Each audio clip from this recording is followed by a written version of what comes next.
Welcome to another edition of Mark's Inspiration. Glad you could join me here today. Got the D-Man here, and today's topic is going to be age.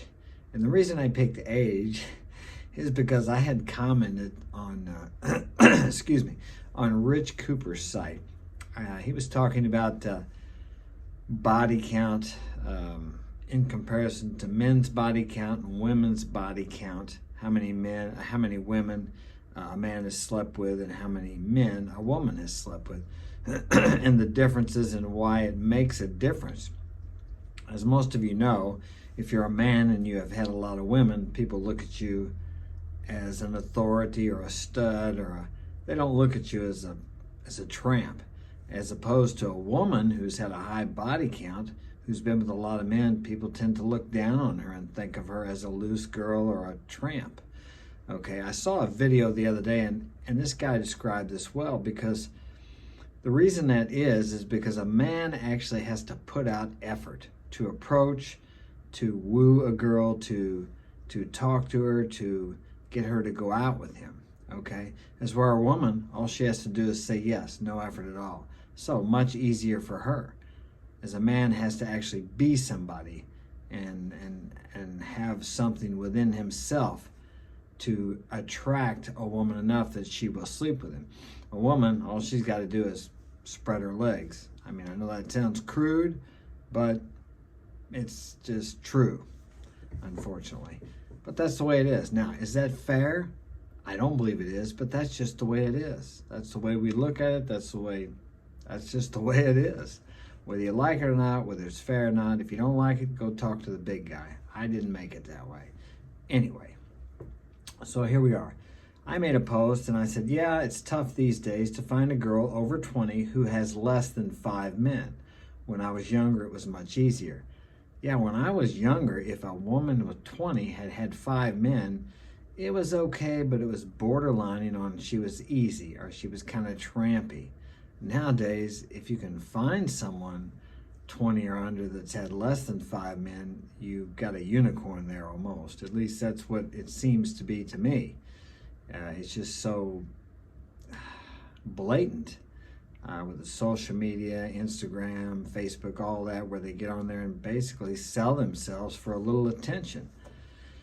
But that's the way it is nowadays. So this guy, he replies back to me. He says, I'm sure there's more to life than worrying about a woman's body count. No, that's not the first one he said. Let me see. This is the reason I talked about age. Okay, he said this. He said, you're like 80 years old. Why do you care about a women's sexual partners? This may be a woman talking to me. I'm not sure. Well, I'm 60, but I can understand this person probably thinks, oh, well, there's a 60-year-old guy. He's not even having sex anymore. What does he care about it? Well, contrary to what social structure or media tells us, that when you're 40 years old, it's over. I'm 60 years old and it's not over. I still can have sex the same as I did when I was younger. I have no problem with that.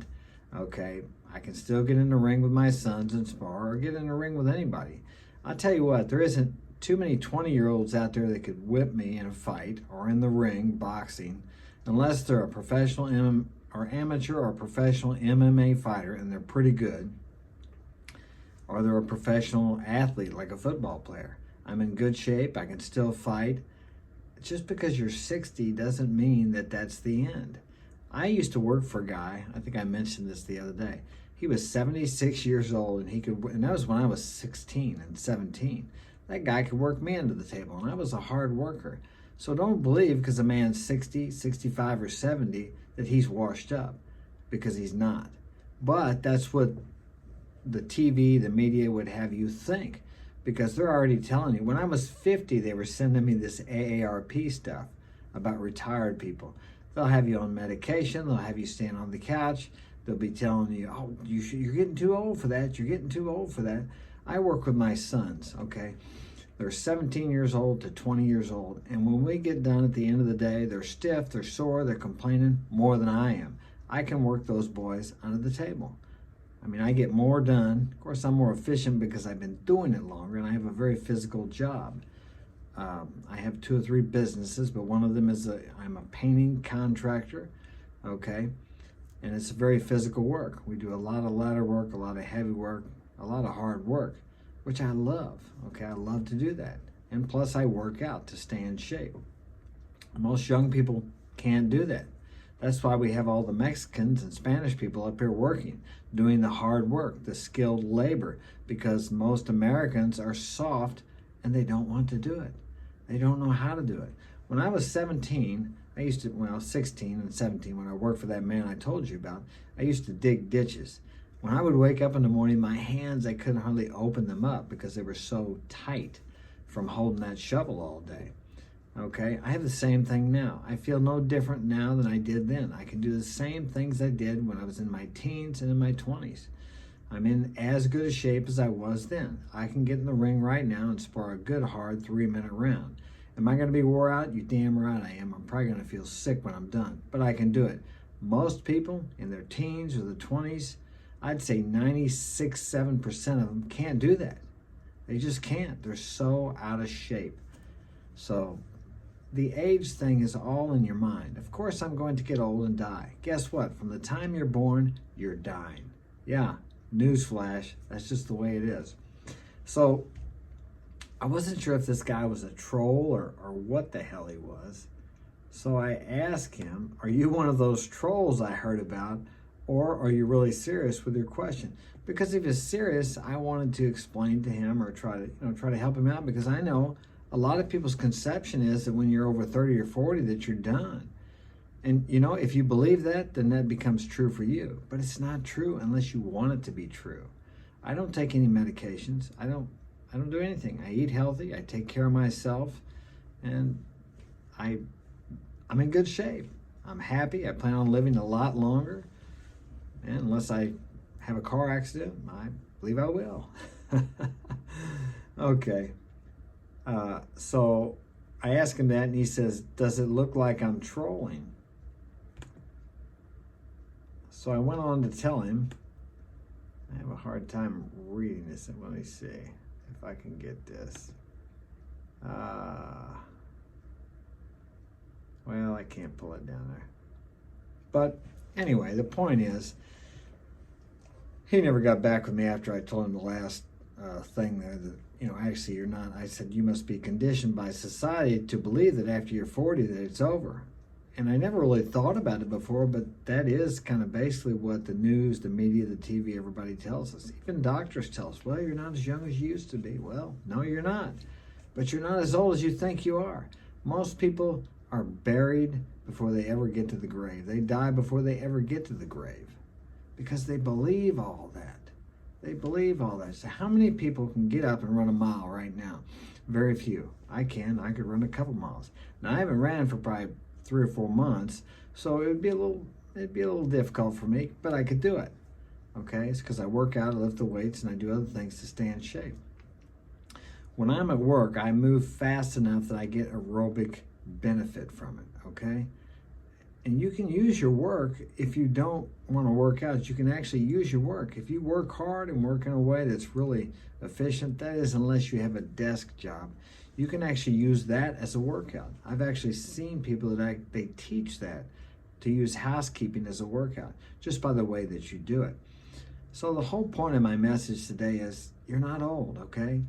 When I was 27, I looked in the mirror and I thought I was getting old, all right? I feel younger now than I did then. Now, how is that? It's because I take care of my mental, my spiritual, my physical, and my emotional.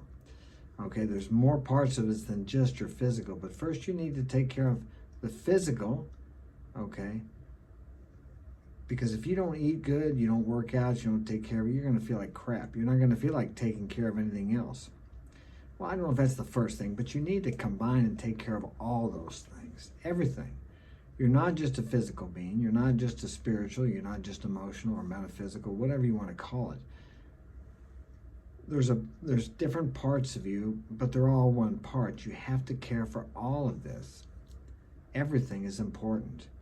The way you think is so important. You just don't realize how important that is. If you don't believe you create your world with your thoughts, You need to take note of what you're thinking all day and then see what's manifesting in your life. Very important. If you're not able to pick up on a girl, think about what you're thinking about.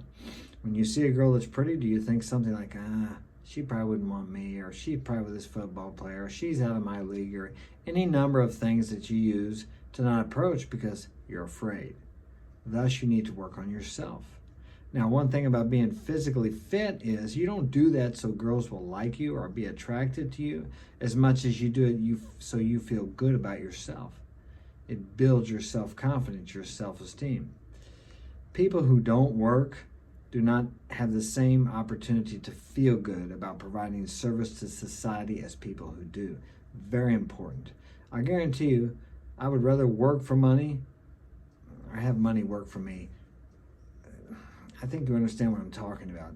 Yes, I like working for money, but I have money working for me also. But providing a service is what I'm talking about, because when you provide a service for someone, there's a fulfillment that comes back to you besides the money. The point I was going to make is, let's say someone said, I'll give you $5,000 a week to do nothing, or I'll give you $5,000 a week if you provide a certain service. It would be tempting. I would say, well, can I have both? But anybody, including myself, feels better when they do something for that $5,000 a week. If you're providing a service, there's a fulfillment that comes from that you're not going to get from just someone handing you money, okay? There's a difference in that.